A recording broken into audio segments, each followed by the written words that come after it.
Sumainyo ang Panginoon. Bahagi ho, no? Sa pagkakataon na ito, ang kapistahan ng mahal na Birhen ng Dilaog at ginamit ito na bilang pagkakataon ng tinatawag nating Bandana Festival. No? At tanong nga mo sabi, pangilan ng festival ito ng Bandana? 23. No? Nagsimula noong year 2000, yung Great Jubilee. Baka itingin na inyong mga dambana. Nasaan inyong mga dambana? Inyong mga bandana. Nasaan yung mga bandana ninyo? Nawawala ang inyong mga bandana. Yan ang festival. Alam nyo, sa dami-dami ng festival, hindi ko po alam, ano? Kasi wala pa naman ako rito noong itinalaga na ito ay maging bandana festival. Pero tangi po kakaiba. No? Kasi kalimitan, no, kapag sinabi nating festival, ang kalimitan ginagamit ay yung produce ng bawat bayan. Lechon, tilapia, no? Depende ho. Tanging po dito, no, ay hindi po pinasiyan ninyo ang economics. Hindi yung hanap buhay ang binigyan ng diin sa pagdiriwang ng festival na sinimulan nyo 23 years ago. Ano yung hinugutan? Yung religiosity, yung pananampalataya, ano? Pananampalataya. Bagaman pwedeng sabihin ng iba, pang-Katoliko, hindi ho. Makita ho natin, pananampalataya na alin. Nakabase ho yan saan? Sa ating saligang batas. Ang nakabase sa saligang batas, maka-Diyos. Maka-Diyos. Yun nga lamang kasi generally, tayo ay Katoliko. No? Pero makita natin na alin. Nanawa, makita natin sa Bandana Festival yung alin, maka-Diyos. Bakit paano natin i-connect yung maging maka-Diyos sa Bandana Festival? Sabi nga, historically, kalimitan ito, tinatanong ko no? Bakit Bandana Festival? Kasi nga, anong kinuha ang mahal na Birhen Maria mula bilang regalo ni San Carlos, ay sa barko nagsuot tayo ng bandana kasi umuulan. Proteksyon. Pero ano yung religious meaning ng bandana? Kapag kung tinignan ninyo sa Google, nakalagay lamang din decorative art, decorative scarf, dekorasyon ng daw. No? Ano yung religious meaning ng bandana? Saan natin kukunin yun? Belo. Sa belo. Kailang kakauti na ngayon ng mga nagbebelo. No? Mga ilang religious organization na lamang yung nagbebelo. Pero bakit yung belo? Tamang-tama sa Ebanghelyo natin ngayon. Bakit ba nagbebelo? Kasi pinapahig na alin. Kaya ka nagbebelo. No? Mga nagbebelo alin. Kasi pinapahayag mo na alin, ako ay nagpapasakop sa Diyos. Nagpapasakop ako sa Diyos. Tamang-tama ko sa Ebanghelyo natin ngayon, kasi yun ang ipinahayag ni San Jose. No? Nagpasakop siya sa Diyos, sumunod siya sa kalooban ng Diyos. Napakahalaga ho, ano?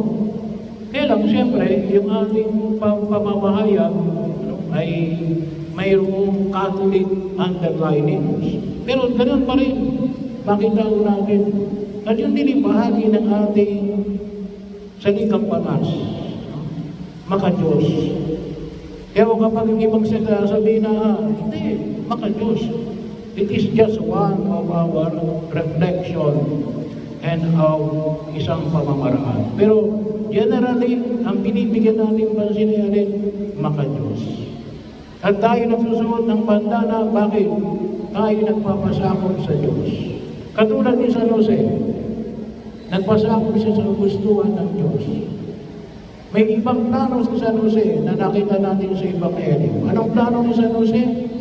Gusto niya sanang iwalayan si Maria. Bakit? Kasi hindi lamang sapagkat ayaw niyang tanggapin, yung anak na dinadala ni Maria.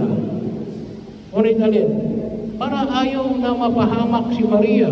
Kasi siya yung taong matuwid. Kapag tinanong siya ng tao, iyo ba yan? Eh, anong sasabihin ni San Jose? Pero dahil sinabi ng Diyos, anong sabi ng Diyos kay Jose? Pakasalan mo si Maria. Pakasalan mo si Maria.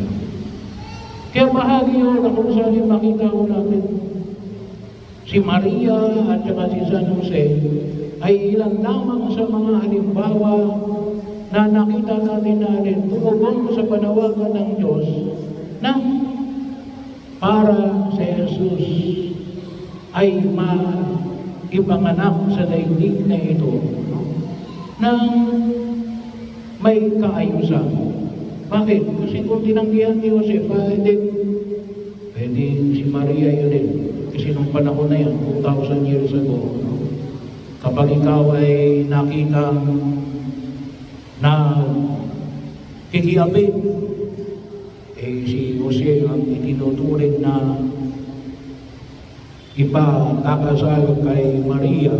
Kapag sinabi ni Jose na hindi akin yan, ay pwedeng panuwin si Maria hanggang mamatay.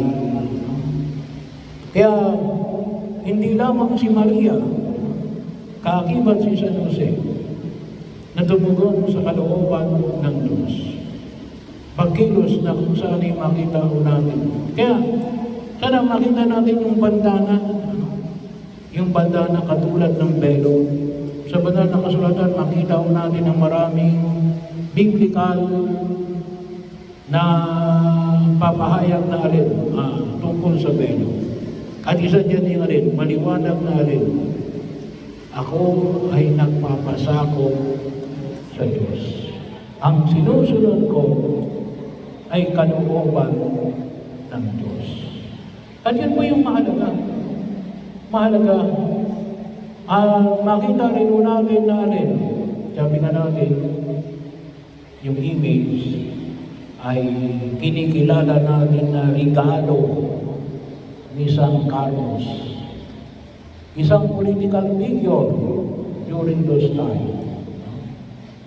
Hindi lang basta political figure. Hari ng isang bansa na nagbahagi ng regalo na ito para sa bayan ng Diyos bilang isang pagpapasalamat. Bakit? Kasi nakita niya na yung kanyang paghahari alin.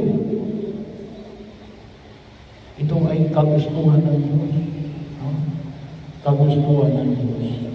At itinulog din natin ang ating mga namumuno sa lipunan, ang ating mayor, mga vice mayor, konsyal, agawan, barangay captain, bahagi yun na kung saan ay makita natin.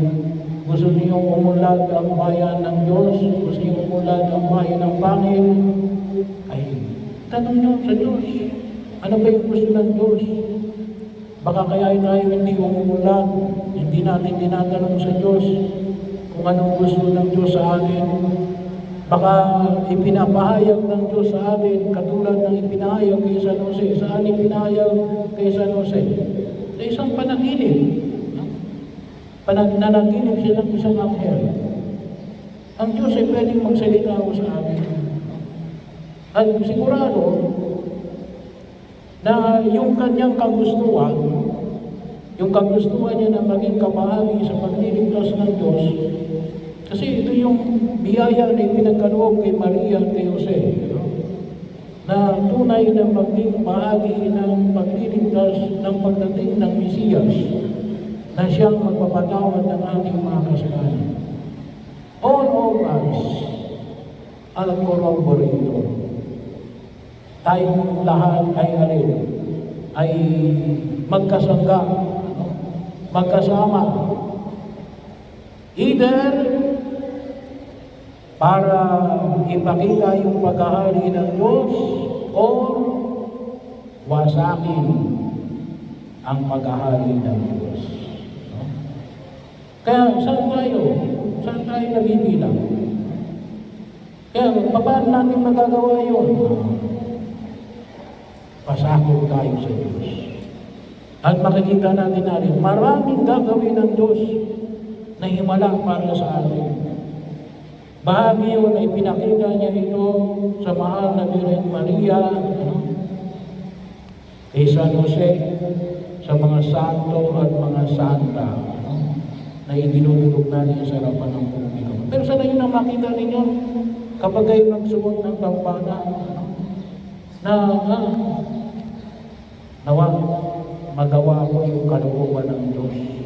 Ito bagang pagkilos ko ay isang pagkilos bilang pagsunod sa kalooban ng Diyos, o ito bagang ginagawa ko ito isang pagiging suwail sa kalooban ng Diyos.